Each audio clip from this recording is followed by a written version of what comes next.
Welcome to episode number 11 of the National Land Realty Podcast, where we discuss all things land.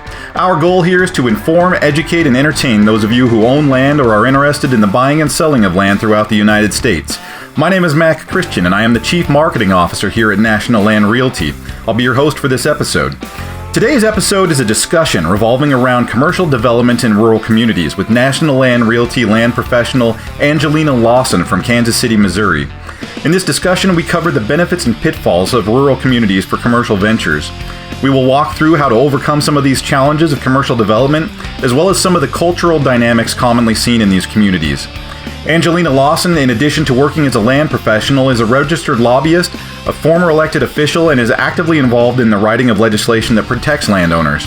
She has a background in psychology, and that experience is evident as she approaches these possible cultural issues from all sides, and has a true understanding of the interactions between commercial entities and rural communities. Now, sit back and enjoy the show.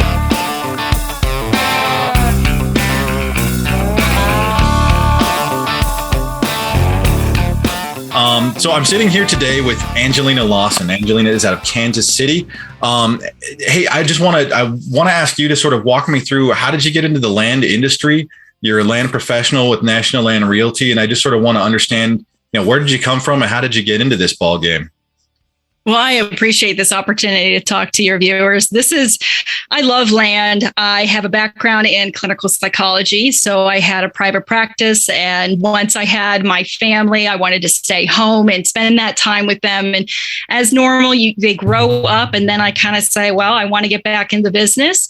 And things fell in my lap that were much more about counseling for landowners. And it just became something that I said, well, let me get my license in this and let me get specialized. So I went through all the course and I went through Realtors Land Institute and really understanding. And I loved it. I have a background that's heavy in research and data and statistics. So when I started out on the residential side, and I would blow my clients away with all these charts and they'd say, oh, this is such a great house. And and they just went, we don't want that. We just want you to say it's a great house and that's it. Like, it was too overwhelming. And then I get into the land side and there's never enough information. And that just makes me so happy. So I go out and I get out and I walk the fence line and do all the topography and check out the political side and do the due diligence to figure out what is going on in the culture in this community. Is this a good investment for my clients? What are the pros and cons?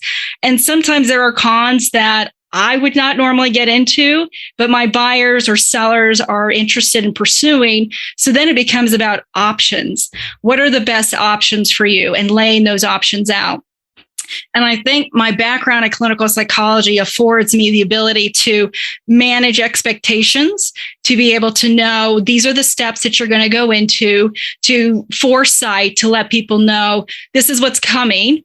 Here are your options. What do you want to do? These are the pros and cons to each option, and allow me to be neutral in that. So whichever way they go, if it's something I think would be a little bit harmful, but they're willing to take the risk, then I lay out what the harm may be, and then they decide. So a lot of it comes from informed consent and informed decision-making process. So my background has really applied into my land real estate business so much in that aspect. It's interesting that you say that too. Like, with land, there's not enough information. And I feel like that's one of the big differentiators between, let's say, your typical kind of residential real estate transaction. It's like, you have a house, there's granite countertops, there's this many bedrooms, I want to change the floors. Like, there's things like that. When you start getting into land, you're right. You have to know the area. You have to know the politics of the area. You have to know, not just that, but conveyances of rights. You have to know. And it's not, you really do have to know your neighbor's business. So, you move into an area and you want hunting land, right? Maybe it's a recreational tract, and you don't just have to know, everybody wants big animals to hunt on their land. I mean, if it is a recreational piece of land, and it's not designated for, farming a specific crop or cattle, but everybody wants big animals to hunt, but you also have to know what your neighbors are doing. Like, if your neighbors are blasting everything in sight, there's no chance. So you have to know management plans of your neighbors, water rights. It's so much more complex. And It's funny you speak to that and having the information at hand, because that's really the information that people do want in land. Yeah.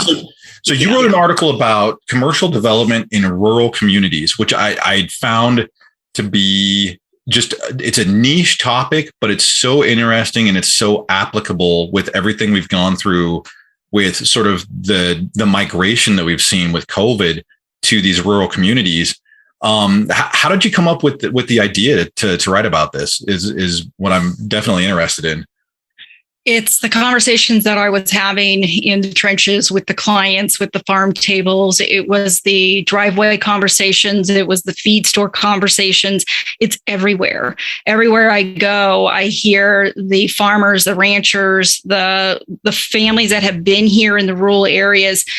There's two sides. There's the angst, the unknowing, the change possibility. Then there's the other side that's excited for the change. Their land is up. Their land is picked. It's the golden tickets, the Willy Wonka. It's like the developer sent them a letter, and they walk around town and they feel like they've gotten the golden Willy Wonka chocolate bar, and they feel that this is their chance to make a difference for their family's wealth. They've had this land in their family for 100 plus years, and they've worked their hands to the bone. There's such an idea of what rural is, and that land is never going to be above a certain price point because you can't make enough money off that land, whether it's cattle or corn. So there's so much idea of a possibility of a golden ticket when someone comes knocking and says, I'd like to buy your land for, 700% more than you've ever seen in the market.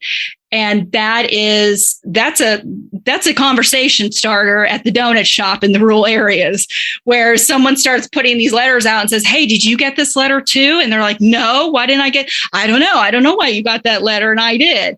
And these towns are so small that even though you might think, maybe a small town has like 620 people, that would be classifying as a rural community, but not 620 people are farm owners.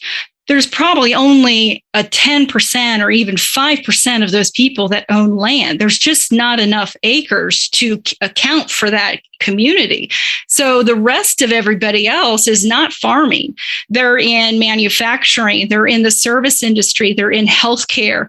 They're in mining. They're in forestry. There's construction. So the idea of rural communities being only farmers and ranchers, I think, is actually getting rewritten. And that's where I found such an interesting kind of parallel, like these universes merging together, where we've always thought rural communities were farmers and corn and cattle.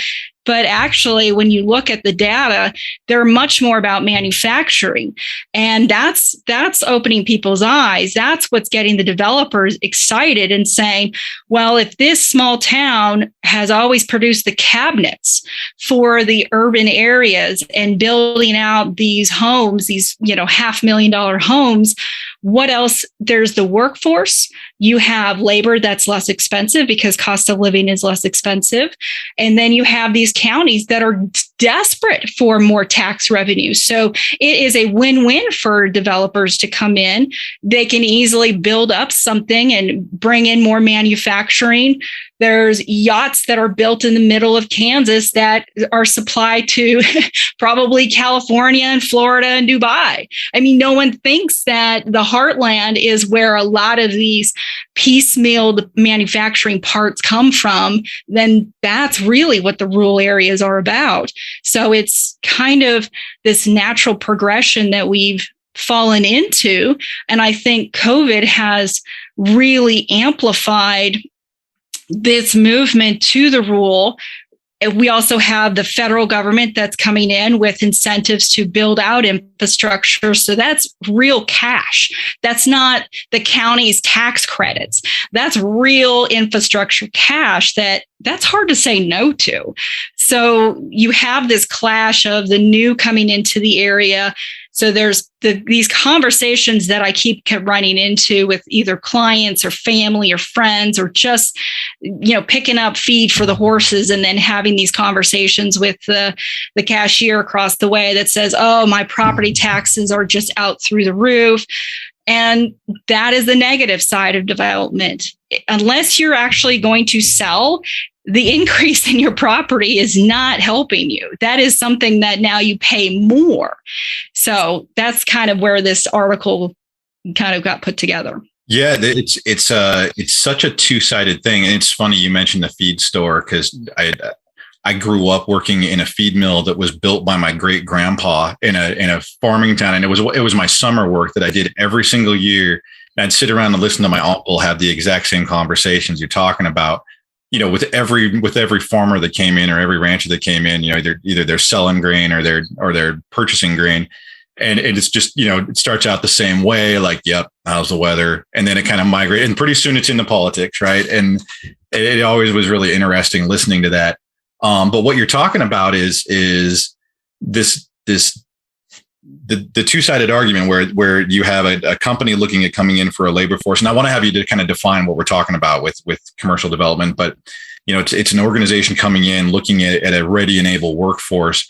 But you're right, it raises property values, but it doesn't do any good to the people in the town, because if they're not selling, then they don't have that equity. It's fake money.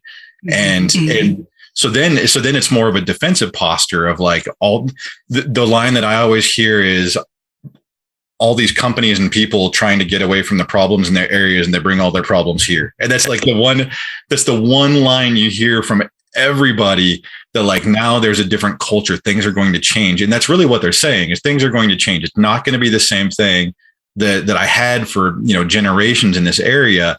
And now we're facing down this change, and there's raised taxes. So because you can't have more infrastructure with the same money.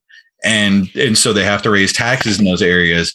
And there is this influx of like build back rural, but it's this tug of war thing. And COVID sort of drove that through the ceiling, with the ability to have more distance in your supply chain. People realize that you can build somewhere and then ship it. There's the ability to drop ship and manufacture lean, to where you don't ship or make a product until it's ordered. And then there's the ability to work remote for your remote workers out there. And so population influxes are coming in that are working remote. It's a really interesting dynamic. And so I wanted to ask you sort of, to define what you're talking about when you talk about commercial development in rural communities. And I think you touched on that a little bit, talking about looking at manufacturing, but I wanted to see if you could elaborate on that a little bit. Sure. So when I talk about commercial development, it's any development by a company for profit, whether it is a commercial building or subdivision. That excludes the government contracts or government construction or hiring a person directly, and then they are building a home for you on your own land. Those are not considered commercial development. So often that as a commercial development, we think of a plaza, we think of a grocery store tied to some other sub-type complementary type businesses, and they just kind of follow each other around the nation.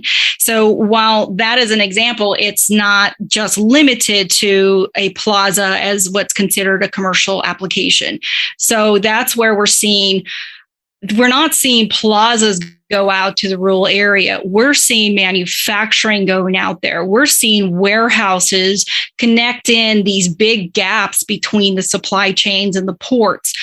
I think no one really understood what our logistics centers and everything were doing until COVID really shut down the ports. And suddenly we were at a loss for supplies, and everybody is scrambling to figure out the solutions. We have the housing crisis. A lot of people left the rural to come into the city. You had kind of this reverse trout kind of upstream experience, where you had people who had more money go back out into the rural to have these recreational second homes. So it's this real convergence of need that the community is, I think we're still trying to figure out, what is it that we need out of this? We've lost a tremendous amount. Every single person has lost something, whether it's financial, emotional, family, death. There's something that we're all trying to figure out how to make ends meet. So there's such this People who have still have, and they have more. So those people have come back to the rule. They see the prices have dropped for properties. They're able to buy more and their dollar stretches. They go out and buy the RVs and the recreational vehicles. And we've seen booms in our land division around those kinds of sales. Then you have the commercial development seeing, hey, we need to build out these warehouses so that this doesn't happen to us again. So there's a real call from Home Depots and Lowe's and Amazons and Walmarts and Targets to really set up these warehouse chains along the way. Well, those warehouses go through the heartland and a lot of rural areas. Now, Amazon and these Home Depots and Lowe's are not going to build a supply chain in every single county. So what we're experiencing is one county is really making the call, whether it's an initiative, a tax abatement, something that gets the eyes of the developer to come in because they're for profit. They want to make sure they can make money, whether it's basically taxed, free land or tax abatements or tax credits or whatever their structure is set up, or bonds. They come in and it's the counties directly around them that are going to benefit the most. Those are the counties that those people are going to drive in for work, and that direct county is going to get the tax benefit of that. And then you're going to have growth around the sides. Now, the counties outside of that third ring, are not going to be really happy because they're not going to be benefiting from it. It's too far for job employment. And so typically we haven't had a lot of interest in there. Well, with remote work now, you have people moving directly to the third ring and living off the grid and being okay. I've had clients, they're used to public everything, sewer, water. They turn on the tap, they turn on the heater, everything works. All the pleasantries and privileges of living in really dense urban areas. Well, now they're looking at well waters, and now they're looking at it as their source of water, and they're looking at sewer lagoons, and their eyes are just popping. And then I just kind of talk them through. It's just a different system. If this is something you're still okay with, these are your options. This is the filtration system. And then they're confident, and then they're okay. So those things used to really prevent people from coming out. Now it's not. They understand that it's a different system. They just need to be educated. But to be able to move to that third ring, and that's about a 45-minute ring, that has really opened up a lot of opportunities. They still work at the same place because they're remote work. They have internet access. This is that happy medium place. So they have internet access. They can get all the deliveries from Amazon still. They can stream all the things they want to do. What has really changed in their day-to-day life, except they walk out and they can see the stars at night. And that is such an appeal for people who either grew up in the rural or knew that their grandparents were there and they want to come back. So all of this stuff, yes, there's pros and cons to it. And a lot of those pros and cons are going to have to get worked out at a local level. Your own community is going to be the one that decides whether commercial comes in or not, and if it's harmful for you. And if you have a commercial development that is coming in and taking land and eminent domain and making a mess, well, then it's everybody's responsibility, because we have elected officials. They are there to decide the future land use, how this is going to go, what kind of incentives we're going to give to these developers. And you need to have that conversation with them. That's the political side, that people are like, well, I don't know my elected official. Well, why not?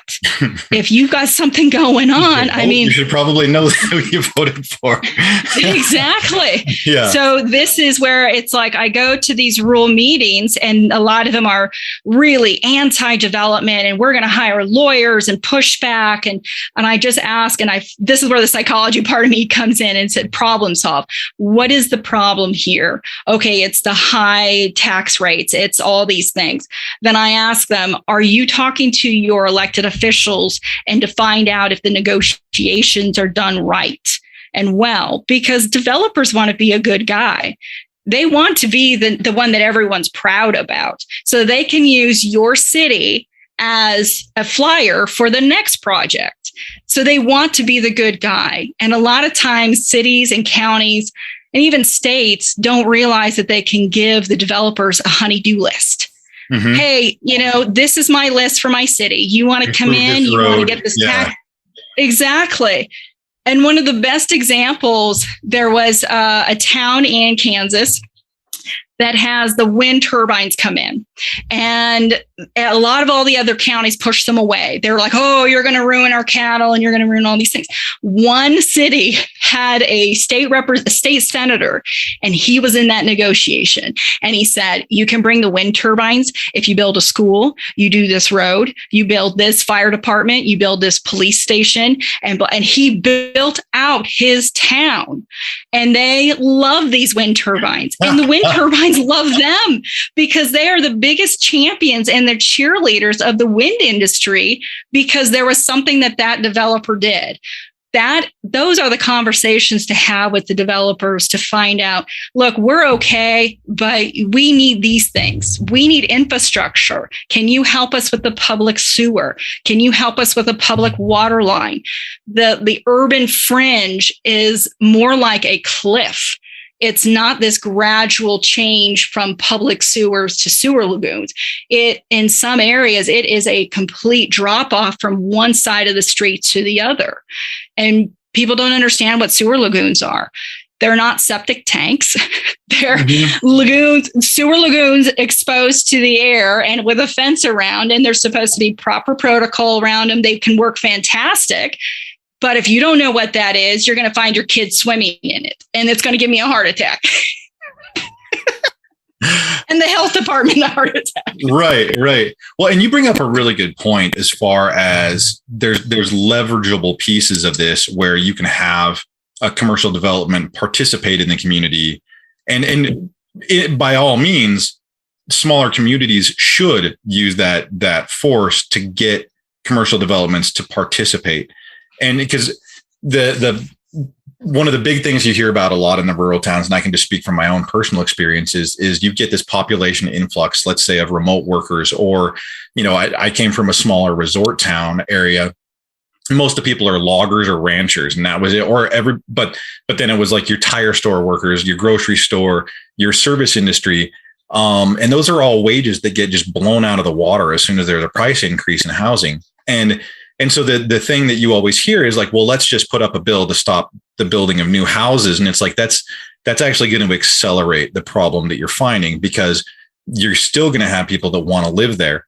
And then if you reduce the supply, they're still going to outbid the people that already work there. You're going to drive the prices up faster if you don't have development. So if there's not new houses to buy, somebody's still going to come in with more money and buy the next house that's for sale, and no one in town is going to be able to buy that anyways.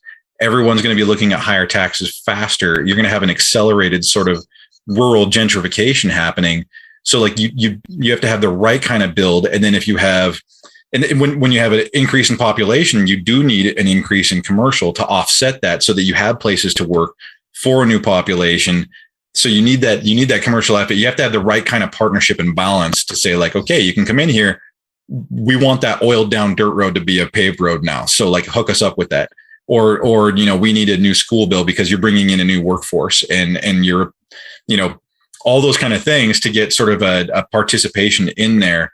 One thing I hear a lot of is upzoning, like dealing with population influxes by upzoning an area where you can increase the density of a particular zoning area to offset sort of the what you see with higher end homes being put in and taking up more areas. Like, cool, then upzone another area so the people that can afford to live there is a way to deal with it. You don't see that attacked a whole lot in the small towns. You just see them kind of reacting like, oh no, there's all these oh no, we can't afford our homes, and now there's these property tax increases because of assessments, and then commercial outfits want to come in, and that gets fought off, and it's kind of, it's a little bit of shooting the communities shooting themselves in their foot, because let me say this right. Communities shooting themselves in their own foot, right? Yes. Too many words at one time. So then but you're never going to stem the tide of a population increase. If your community gets discovered and people want to live there, they're either going to out purchase everybody there, or you can open up good developments, well-planned developments, so that they're in their own area and you don't blow out the locals that still need to work and live. It's really, the communities feel helpless because they want to have some control. Like, I want to limit the amount of people moving in, and it's like, you can't. We live in a free country where you can do things like that. And so then it has to do with rolling with the punches and doing it right, which a lot of the companies or communities don't necessarily do because they don't know. And so they're just reacting and sort of trying to get by with this. And so it's a really interesting thing. So what are some, and also, go ahead, yeah. And also there's something else here, I think, that sometimes the urban core can actually harm and push developers into where else to go. When you have real tight suburban areas that put city mandates that only single family stick builds are allowed, that green space around the home is a certain amount, and there's certain setbacks on top of that. That creates very large lots, and the homes, they stay in that type of build. So when the builders come in and they say, look, we can't keep up with the demand of the stick build because the cities are not allowing other types of building. They're not allowing 3D printing. They're not allowing modular. They're not allowing mobile home. They're not allowing RV living. They're not allowing shipping containers to be changed from accessory dwellings that are temporary to permanent. So then what are people supposed to do? You have this only mandate that says you have to do a single family. Well, it used to be that a home could be built for like $250,000 in Kansas, in the Midwest area. It's impossible to do that now. It's probably closer to $370,000, and that's not really accounting for the cost of everything else. And I've seen people start a build and end up with $500,000 home. There's not $500,000 worth of quality in that home. There's not $500,000 worth of features. It is a $300,000 home that is overpriced. And there's no exits on these builder contracts. And they have to be careful when you get into these new builds that they're not designed for the consumer's benefit. They're designed to protect the builder. So that, I think, has created so much pressure when people can't afford that. They fall behind. They look around. The cities are archaic. They are filled with people on boards that are retired, that they think back and, well, in 1950, I had money. Why don't you have money? And in 1950s, I didn't have student debt. And why do you have student debt still? And there's just such a divide about what it takes to show up today and try to, provide the same resources are not there. The rate of return on college education is not there. The 401k investment return is not there. There's a lot of things that are having to be new and a creative approaches to be able to stay afloat and, status quo up with the Joneses, so to speak. So this pressure on the builders to only have stick build pushes people out. And so they go into the rule where you have a lot of counties that urban fringe. They don't care what you do. There's no building codes. Some of them don't even have zoning. So it's in their MO. And I've talked to the county clerk. It's like, look, you don't bother us. We don't bother you. As long as your neighbor is not reporting you, we don't care. If you build something, we only care about the sewer system. We'll come out and take a picture and see it. But that's it. That's the rule. So, people are loving it. Yeah, there's a town just north of where I grew up that there's zero building codes and there's nothing like that. And so like I ended up meeting it. There was a kind of a famous house along the river as you would drive up this canyon. And I finally met the owner one day. He was like, "Oh yeah, you're the dude with the plywood castle." Like, and you remember it, like, how's that house working out? Is it blown down yet? No, I love it. I love it. DIY. That's it. I mean, they do care about. They care about the sewer system. That's the thing that they care about. They don't care where you get your water from. If you dig a hole, you don't test it. I mean, there's reports from arsenic in well waters in certain parts of rural areas because there's no testing requirements. And in order to test, you have to pay for that. So it's just like, there's just a lot of things that on a local level, every town has to figure out what is the issue. Now, there are towns, especially in Missouri, where they run campaigns, political campaigns, and they wipe out any person who is friendly to developers. And for 20 years, they block out development. So much so that on their main future landmass map, there's a huge font, like 150 font thing. Growth for growth is a cancer. I swear I could send it to you. It's amazing. And they have blocked development out. Like, it is a cancer for them. What has happened to that town 20 years later? There are no jobs. It is farmland People only. have come in yeah. Then or so the guess kids what? Or the farmers can't work anymore because maybe they don't want to work on the ranch, or That's so right. a restaurant, or they move away. Right, the population decreases. That's right. So the generation next to them, the children are going, Dad is on the farm. He's not retired yet. I need a living because he's kicked me out. Where do I go?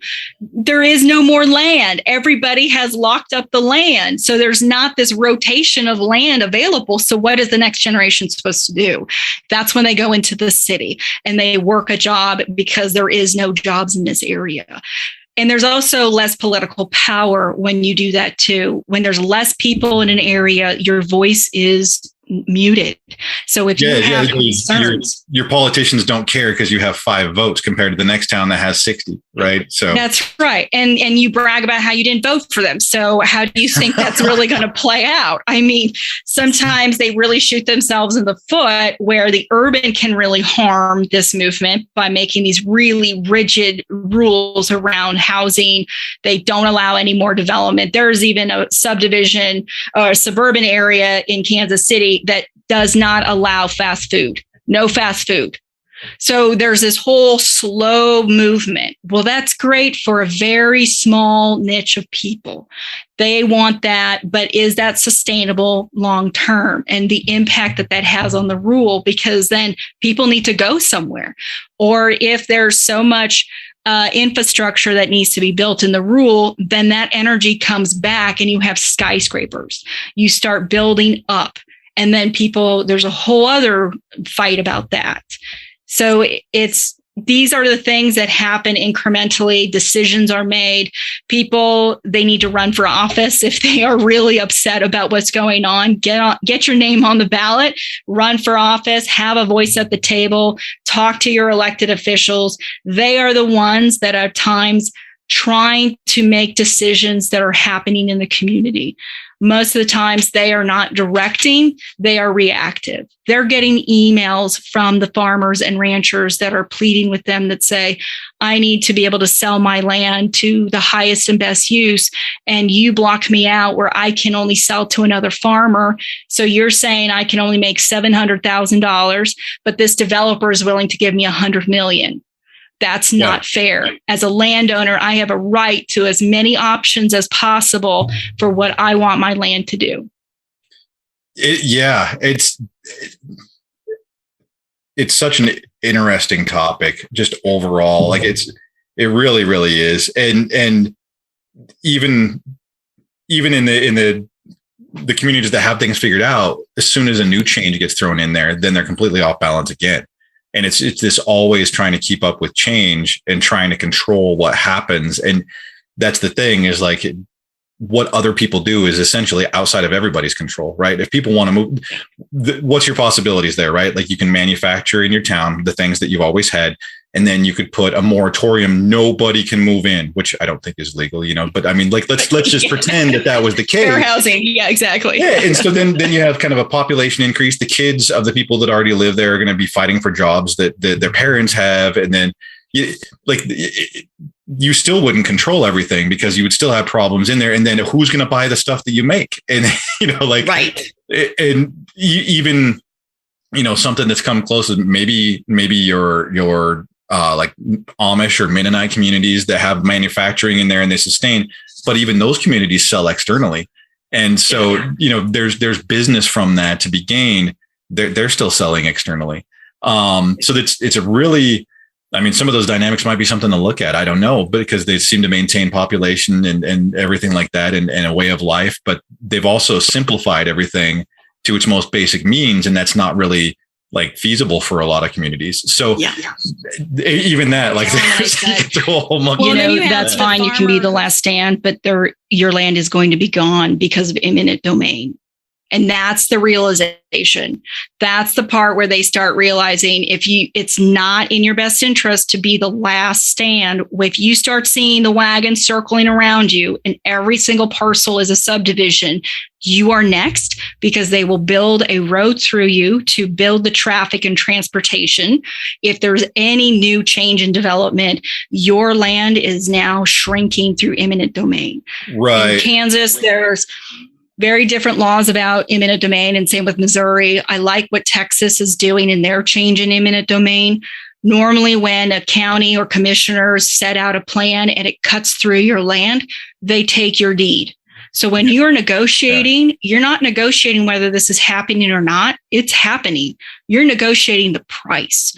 Right. And the next component to that, the price, the first offer they give you is the highest. If you fight it, it will go less. I was going to say, they give you your eminent domain price, and if you fight it, you're going to get less and less and less. Which it's such an unfair thing for the landowner, because it should be up to private interest on that to be able to drive up their price. Because technically, if you held out to be the last, you should probably get the highest price. If you're just looking at basic economics, right? You're talking supply and demand, but then there comes eminent domain, and it is a rough go. But really, that's where, could you have gotten out at a good point? And could you have leveraged that into better land somewhere else? Yes. That's like, yes, maybe 3 generations lived there, but you could have maximized your value in the meantime. But then you're asking people to sacrifice sentiment for dollars, which is very, very difficult. I mean, it's such a hard place to look at.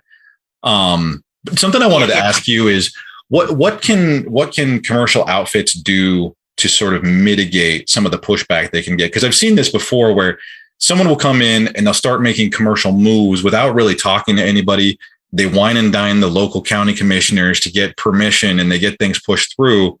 Community doesn't have any say, and they do something like a private tunnel under a road or some junk like that. You'll see things like that, and everyone gets furious. And while they can't stop commerce, they can sure make the commercial outfits life hell. And so how can commercial outfits come in? You mentioned working with communities on infrastructure, but what's some other means that commercial outfits can sort of work on the side of the community that they're looking at? I think the commercial developer has to see it from the rules point of view first. If you are and a lot of developers don't live in the rural, they live in very nice gated communities. So just imagine you're in an HOA and someone decides that they want to do something, but they never talk to you, but it directly impacts your visibility, your daily living, how you go about your business, your A to B kind of route that you've always done. And they only talk to the HOA board, and you have an issue with that HOA board anyways. Like, you've had it out with him or her, and that they don't have the best interest, or they just have a different point of view of how to go about doing something. And you were never part of it. The plans were done and executed, and you are now the impact. It doesn't matter the intention, it's the impact. And if that developer never went around to the doors to talk to them to find out, do you want this? And this is what we are thinking. We think this is a great idea, and here is our presentation. If you are not going to the community first to find out if this is even something they want, to get that community buy-in, you are going to have to take in a lot of public hearings where you have a lot of people out the door listening and rallying them up and getting them to talk on record about your company. That is not going to be helpful when people Google your company the next project you have. Yeah. So like these guys act like monsters, and they step on everybody's feet and they take off community. Right. Yeah. Exactly. And it's like, wouldn't you do the same thing if you had, a $5 million house and you had all this HOA stuff, and someone was doing something where they created a path right through your yard? You would do the same thing. You would call up all your neighbors. You would say, this is ridiculous. We are going to go on an attack. You would do the same thing. Exactly. So why do you expect them to do anything different? So act with golden rule, and bring people in on the conversation, and actually act like a human and bring people in to get their input. Yeah. And if you have a good idea that you think you're doing something helpful for the rural, do you know that it's going to be helpful? Or how do you know that? Are you listening to your own echo chamber that is saying this is going to be helpful? Or have you actually talked to a rancher or farmer and find out, look, we have this opportunity. This is what we're going to do for the community. This is what we're going to get from you. This is how we think this could be a really nice long-term opportunity to build your community. Are you on board? Mm-hmm. Tell me why this is something that works and why what am I not seeing? Why aren't you going door to door? Why aren't you asking the people who live there to find out? Because you'll get an enormous amount of buy-in if you go door to door. Yeah, there was. I recall a mining outfit that came into an area that I know of, and they wanted to do some new style of mining to get gold out of this particular river.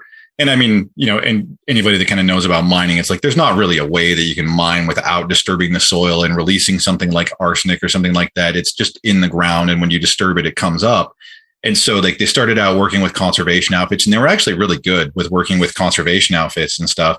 But, and they held some community meetings. They probably didn't go very well. But I just remember like toward the last gasps of them trying to get this thing done is they started like giving away ice cream like downtown. And like pulling in kids to give away ice cream. And I just remember watching this, like, that was your marketing plan? Like you're giving That's the worst. That's the worst. And I think but I mean, they really were trying to get involved, but it was like I was looking at like this is not going your way. The best thing that commercial developers could do is hire a grassroots organizer or political manager, because they get the culture. They get the things that you should do and not do, the PR, the press releases, the door-to-door contact, the same way that you run elections and campaigns. That is how these commercial developers need to see this. This is a campaign.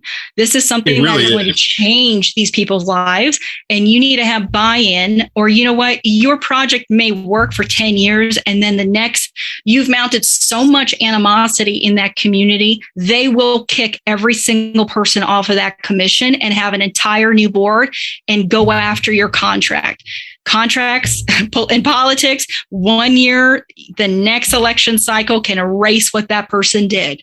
And if you're not really understanding that, you will have a trail of tears, and people will see that record, and they don't want you in town.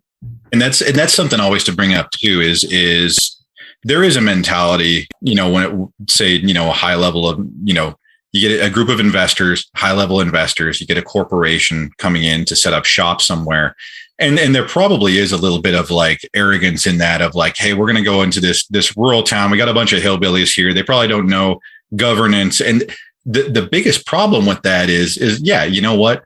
Most of the people there probably didn't go to an Ivy League school to study economics. Totally true. It also does not mean they don't understand economics. And it also doesn't mean they don't understand their rights and their rules. And they're the same human being as everybody else. So if you have that arrogance thinking that you can slip one by the people, no, they're going to catch you, and they're going to handle it in their own way. And it's probably not going to be pleasant for you. Like they're going to oppose you at every step. They know their rules probably as good as your attorneys, and they're going to come after you on, that's cute. You want to build this building. We're going to shut off your water rights, stuff like that, where they are going to they're going to make their stand, and they're going to make things hard for you if you don't decide to be a teammate with them and you think you're going to run them over. And it's always so funny that that does happen. There was a ski hill that came into an area that I know of, and they started out like that, just kind of running everything over.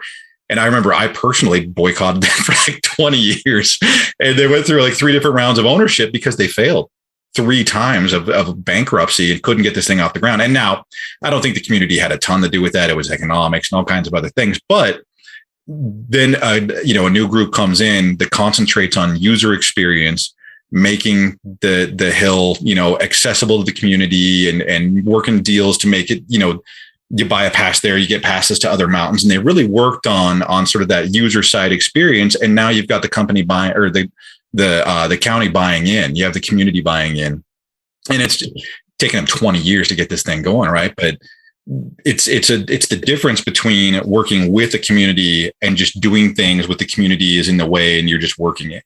And I think that's something that commercial outfits really have to pay attention to.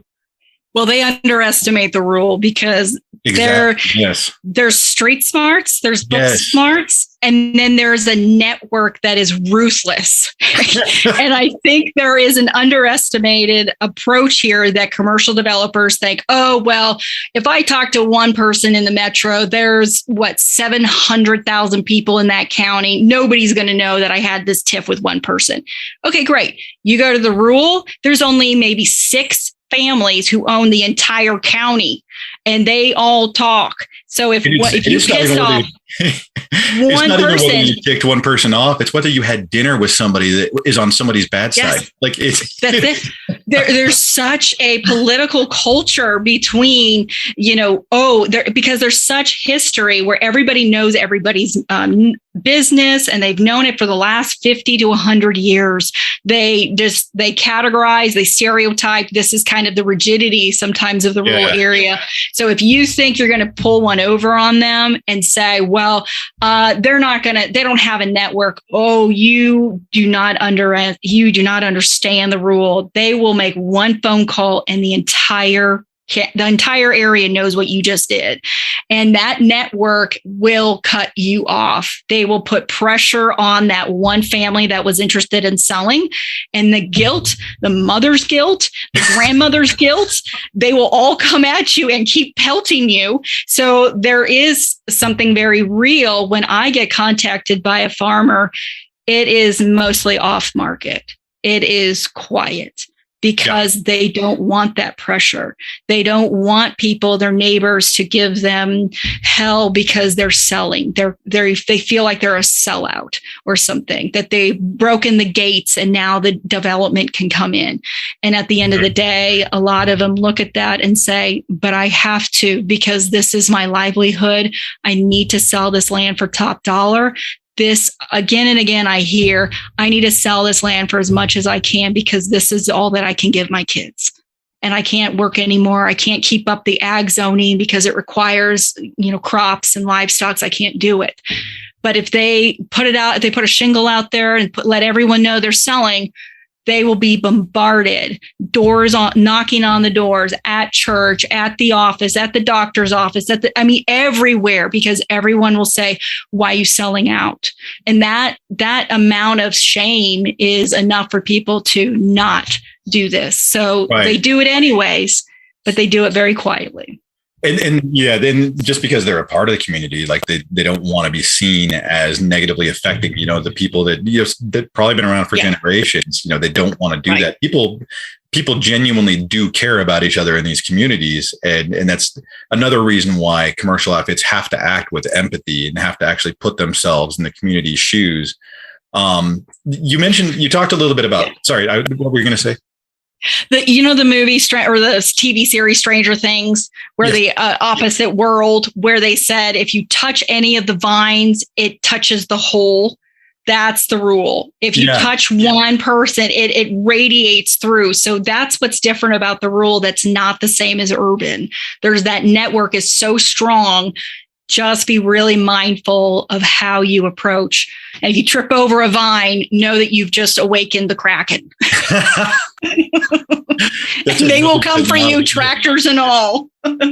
You were talking about taxation a little bit, and I found that really fascinating in your article where, one of the big burdens of growth and change in a community is increased taxes. And while communities don't want, an influx of population, because really their infrastructure isn't built for it. They have to react and be able to handle it. But at the same time, to be able to offset any increase in taxes, you do need a population increase. And there's a sort of a balancing act there that communities have to keep in mind. I didn't know if you could shed any light on that a little bit. There is a danger zone that developers have to be very mindful of. If you jump too far and skip over too many rocks, too many counties, and jump way too far into real rural areas that are farther than an hour, hour and a half out, that infrastructure won't be there for probably the next 30 years. So that can actually cause harm to the communities because you can build out these massive things. What you're doing is you're draining the bank account of that county. How long is it going to take to replenish those taxes? They don't make much off of ag. Ag land is a very different structure than residential properties. So because usually you have ag to offset your taxes. That's it. And so then you have also other like Fort Riley and Fort Leavenworth, where there's no taxes coming from that at all. If there's too many government buildings, you don't get any taxes. Then you have to shift your dynamics to sales tax. That's the only income revenue you can get, is the amount of sales tax that you can charge. But that really can hurt the small amount of people that are there, because at the end of the day, if bread is $10 because $8 of it is sales tax, you're going to implode your counties. So there's such a balance of, just because you see something really cheap all the way out there, don't skip over the counties that do have the infrastructure and ready to go and have the bank account to afford a tax abatement and a credit. You have to be cognizant of how long is it going to take to recover that amount of tax that they're giving you? And do they have it? There's many rural areas that will raise their hand for business to come into town. But at the end of the day, does their spreadsheet allow for the recovery of that in a time frame that does not implode? We have hospitals that have left because there's not enough money there. We've had everybody from towns that got there and developed to just ghost towns. How is that helpful? That actually harmed because you siphoned all the money out of that area. That's kind of, I think, something that at the end of the day, the elected officials, they really need to be cognizant of how much they're giving away. And if that can be recovered in a time frame that allows for people to come in. If it's a 10-year project, can you survive 10 years? Or did you just cut your feet off at year 3? And these developers are going to skip town. They're done. They got their credit. They're out. They've got their money. But your town, that's some of the history that a lot of the farmers really come to the table with, the real truth of the past, the 80s of, hey, we want you to go farm out there. But then when it came to no one had bought their grain or no one bought these things, there was no buyback. And that's the problem, where that historical knowledge is there of, don't come into my town unless you're truly going to help us.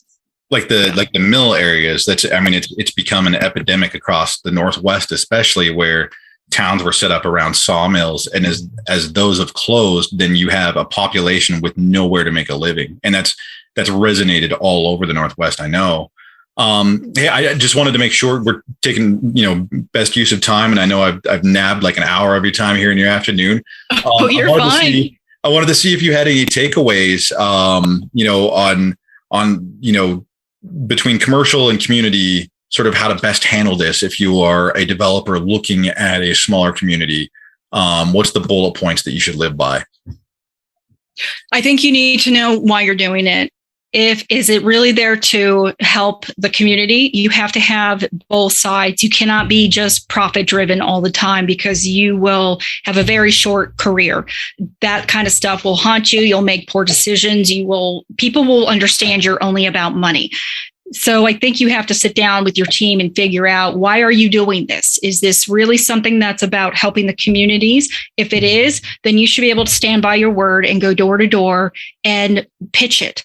And if the community buys in and then they are loyal to you, they will make sure that the next generation also is employed by that manufacturing plant. It is now become a family business, that they work at this because they are proud.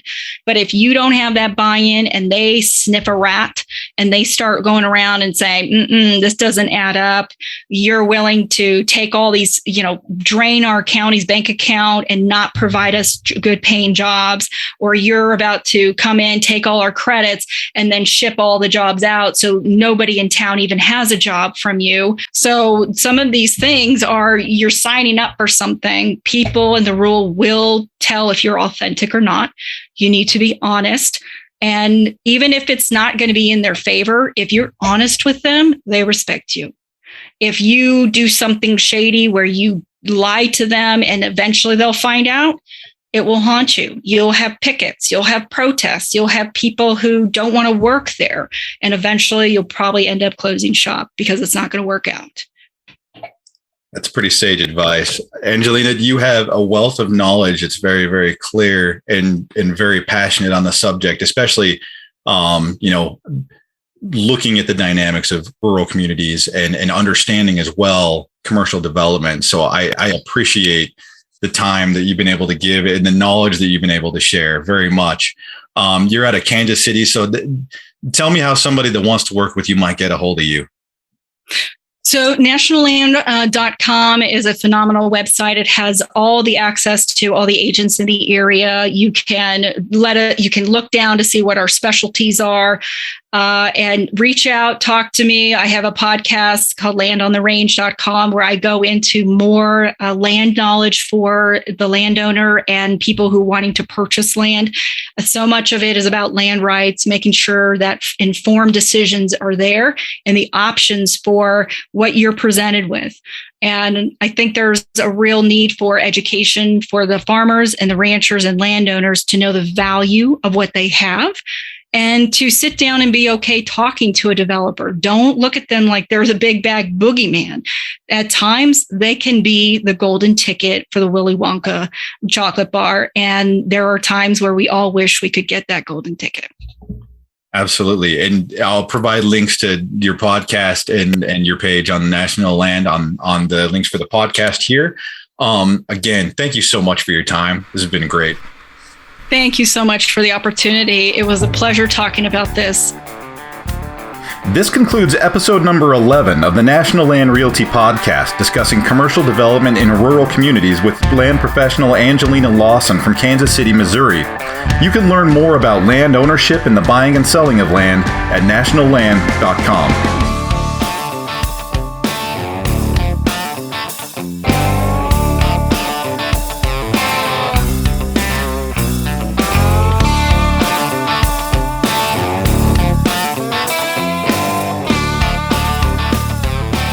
Hey there, listener. I noticed that you're still hanging out, probably listening to the music.